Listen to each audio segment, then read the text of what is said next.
Hey everyone, thank you so much for joining me with Next Weather. Today we're trying something new and exciting. I'm meteorologist Hannah Fink, and today we have a special guest. Joining me is Chief Meteorologist Zach Holder. He is from the station WITN in Greenville, North Carolina. Well, thank you so much for joining me today, Zach.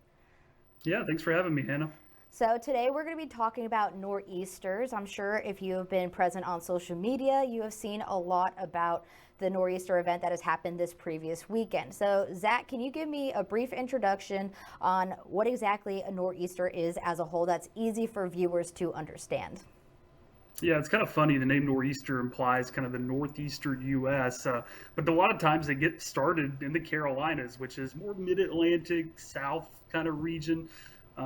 So we kind of get the beginning stages of those, and then they usually move up into the Northeast. And like we saw over the weekend, sometimes it's not just one; it can be two separate coastal lows that develop and just cause issues. So, in an easy way to explain it, can you kind of differentiate it between a hurricane, like a developing low with a hurricane, versus these nor'easters? I know that's easily able to kind of get them confused because people are like, oh, it's on the coastline. That means it's got to be a hurricane, right? So, can you help us differentiate the differences between a nor'easter and something tropical?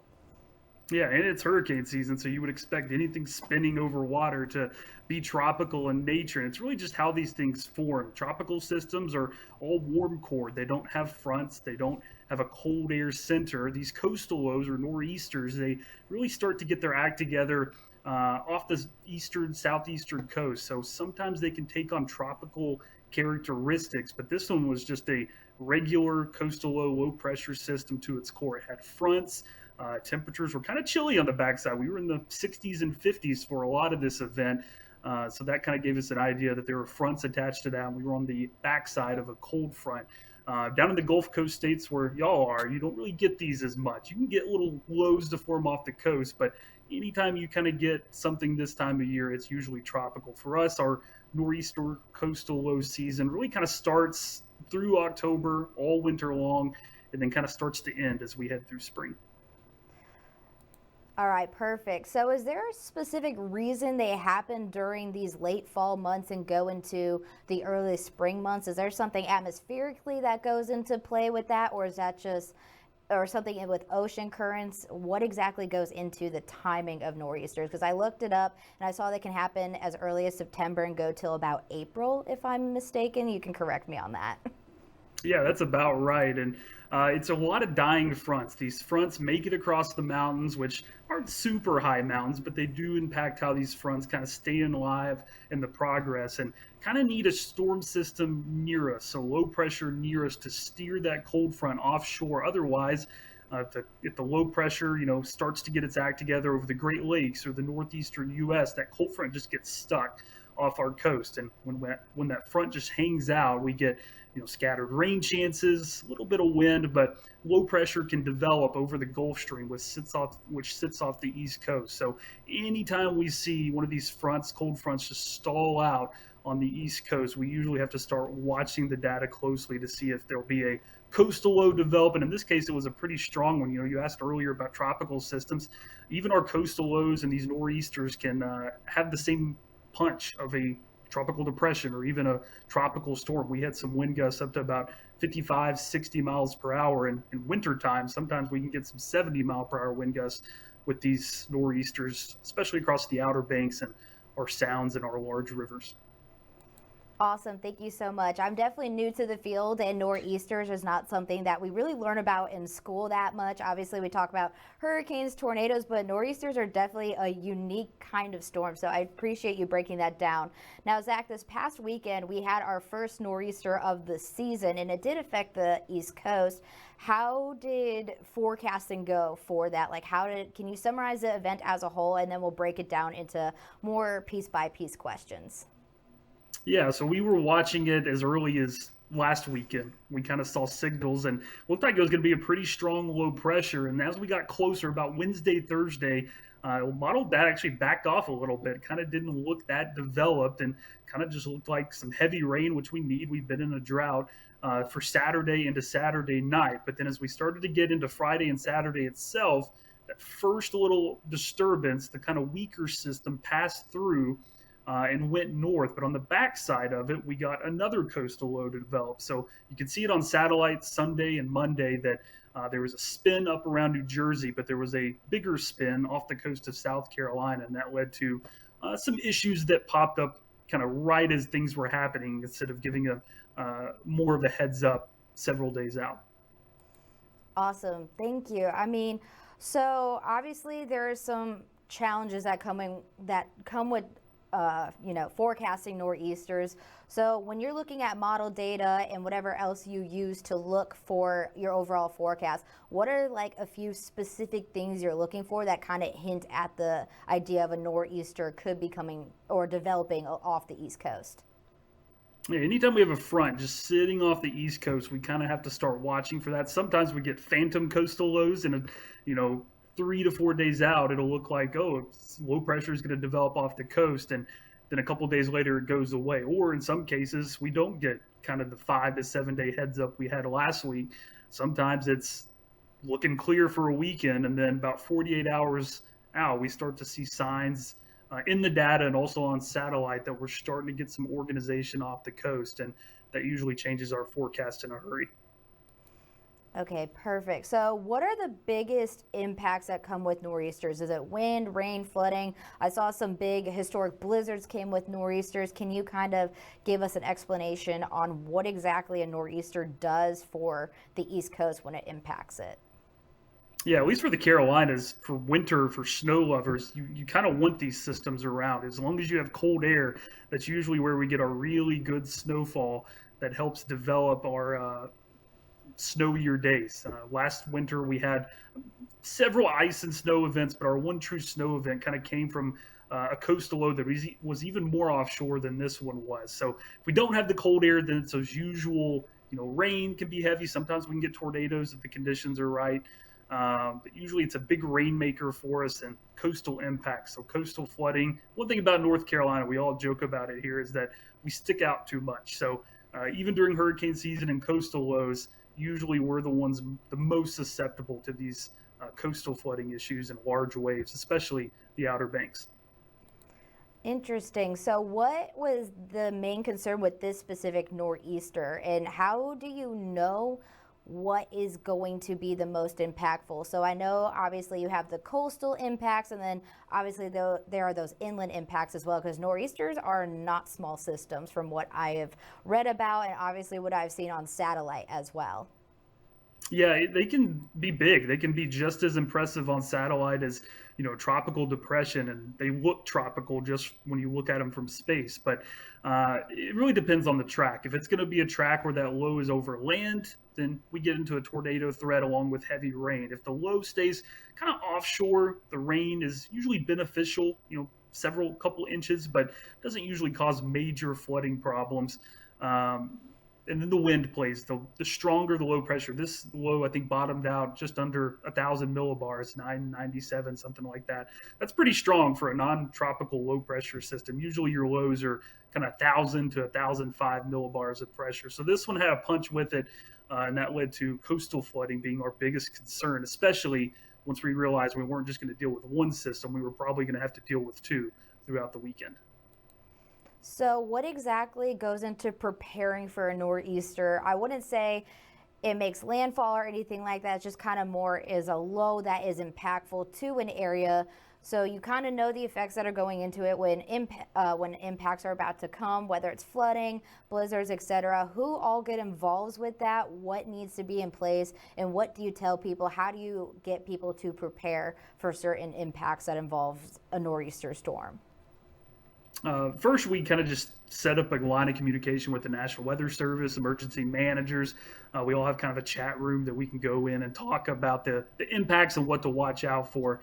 Usually it's the coastal areas that flood pretty often that we kind of worry about at first, especially the Outer Banks. We have one highway that goes all the way down these barrier islands. There's a couple bridges, but not enough. And so there's about 2 or 3 spots that we know that water could breach the dunes and cause pavement damage and kind of get these people who live on these communities and even vacationers stuck out there for potentially days. Now, the highway department's really good at getting the roads back open, removing the sand, the water, fixing any pavement damage. I think with this storm, travel was cut off for about 24 hours in one spot, and then they were able to open the road back. But it's all about keeping people safe and trying to communicate that it's hurricane season, but even these non-tropical low pressure systems can cause some issues for those who are the most vulnerable.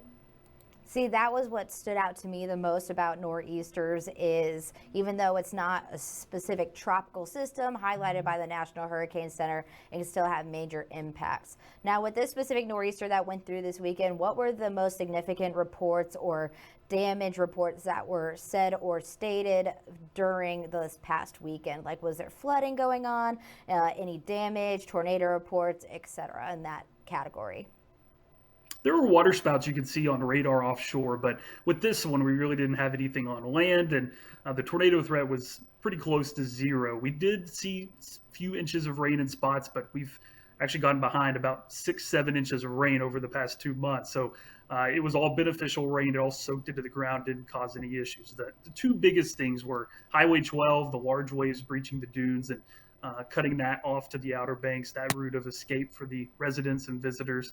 And then also we have a city called New Bern. It sits on a really big river that anytime we have steady winds, that pushes the water up the river. And the water level in New Bern this time got close to moderate flood stage. So there's a park that always floods. We actually had a huge festival in New Bern this weekend.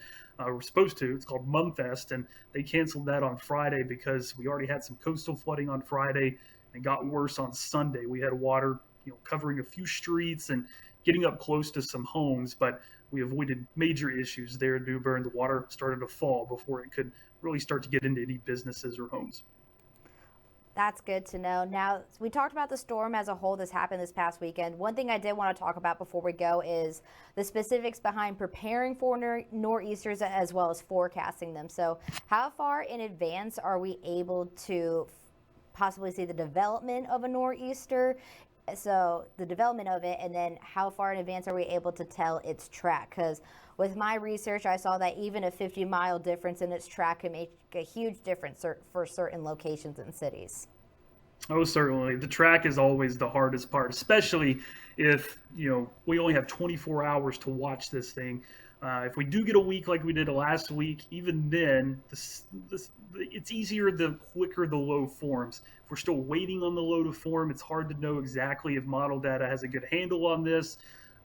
So we're always a little wary of watching model data until something forms. Same thing with tropical systems. Once it gets a name or a depression number, once it looks organized, model data can kind of latch onto that. We have a better idea of where it's actually forming and where it's going to be steered. With this one, that first weaker system that passed on Saturday went about it on schedule. But the second system, the one that formed behind it and got a little bit stronger, that caused some bigger issues in South Carolina, the Myrtle Beach area, that I don't know if they knew was coming until, kind of spurred the moment. Hey, watch out, we're starting to get into some heavier rain than we anticipated. Okay, so with the heavy rainfall, is there any specific tools or models that you use that are useful in tracking nor'easters or also kind of knowing the impacts of nor'easters as well? Yeah, you kind of just watch how models are starting. So when you first look at a model, you kind of look at the run, and you try to match that up with what's actually happening out on satellite, out on radar. The closer to reality a model starts out when it's released, the more accurate you can kind of expect it to be. And we use all the models. We look at all the data. We try to use ones we know that perform the best. But even then, if we see a model maybe we don't trust as much, but it may have a better handle on this type of situation, we kind of start to look at that one a little bit more closely. So what are some things that residents should know along the coastline to keep in mind when nor'easters are forecasted? You also brought up vacationers. So what are some things you can tell people that are trying to vacation on the East Coast as well as the residents that live there as well? Yeah, the residents, it's funny. We we talk to visitors, like, this is the worst weather we've ever seen. The residents, especially on the Outer Banks, the surfers love these type of storms. They'll go surf, and hurricanes that are passing offshore, because that's when the really good waves show up. So this is an area with a lot of transplants. A lot of people from who didn't grow up in this area are now in this area. So there's a lot of education that we try to teach people. This may not be the worst event you'll ever see here. Hurricanes are much worse, but you're still going to have to watch out for some water creeping up in the usual trouble spots. You're also going to have to watch for a little bit of coastal flooding. If your house is near a big body of water, you'll at least see some higher than normal water levels. Your yard could flood. But for the locals here who've been here for decades, they handle this pretty well, and they kind of just like to watch them pass. Interesting that you brought up watching them pass and hurricanes. So here along the Gulf Coast, we prepare our viewers for hurricane season. We have a whole hurricane special. I'm sure you guys do something of the sorts as well, being close to the coastline. Is there anything you do kind of similar to that for nor'easter season, since it can be close to impactful, or in some instances more impactful than some tropical systems? Yeah, it's all about education. It's the same thing with tornadoes versus straight line of winds. Doesn't matter if it's spinning like a tornado or if it's moving in a straight line, you're going to get damage both ways. So it's the same thing with these nor'easter coastal lows and also hurricanes. They're going to bring higher than normal water levels. They're going to bring some type of hazards. And kind of like hurricanes and tropical systems, none are really the same. Each one's a little different and brings different threats to different parts of our viewing area. Awesome. Thank you so much for all this information, Zach. I've learned a lot. I'm sure our viewers have learned a lot on Next Weather today. But before we go, is there anything you would like to tell our Gulf Coast viewers on what to know when it comes to nor'easter, since it's something we definitely will not see here along the Gulf Coast, but definitely something that's interesting to tell people, especially when it makes national news? Yeah, your local TV stations, they know the area better than anyone. So always preach to find that weather source you trust the most and stick with them. And not just, 2 days before an event. The forecast is going to change. It can even change 6 to 12 hours before something happens. So always try to remind our viewers and viewers in other markets, check in with your weather sources at least once a day. And during active weather, you may need to check in multiple times a day. Well, this was great information. Thank you so much, Zach, for joining me for our Next Weather segment. If you are interested to know more about nor'easters, I did record a Next Weather segment yesterday about the details of it, but I did want to give another special thank you to Zach for joining me and doing this special little variation of Next Weather. I'm hoping to incorporate this more, talking about more special weather segments as well as weather events. But thank you so much for joining me on Next Weather. We'll see you tomorrow.